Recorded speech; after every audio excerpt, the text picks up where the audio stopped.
An extraordinary origin story. Let's talk about Pearl. This is the second part in the T West X horror trilogy that reveals the violent origin story of Pearl, that creepy old lady from the first X film, who is this psychopathic farm girl with dreams of stardom. But unfortunately, she is trapped in her family's isolated farm, to which Pearl must aid to her ill father and overbear the watch of her mother, who is like this control freak type person.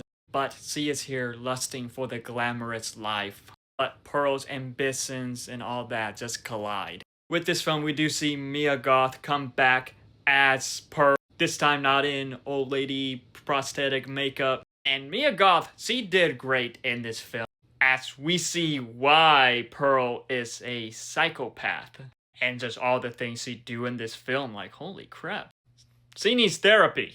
But also with this film, we do get David Corenswet, Superman himself, who I thought was great in the film too. And what's interesting about this film is just how different it is compared to X.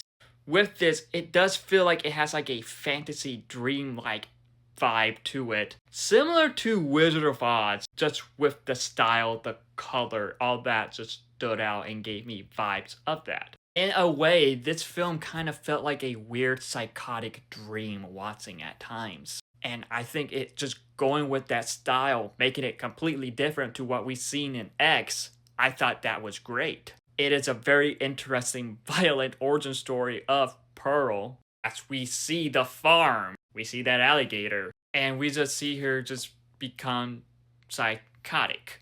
Well, even more psychotic, because she was psychotic in the beginning of the film. Just all of the stuff that the character would do, Mia Goth did phenomenal with that. As it could be disturbing, could be brutal. Like with this film, it was still pretty brutal. Another thing that was interesting about this film was like the time period it was set in. I believe it was set in like 1918, during World War I and the Spanish flu pandemic. So it was interesting to see that era be somewhat explored in this film.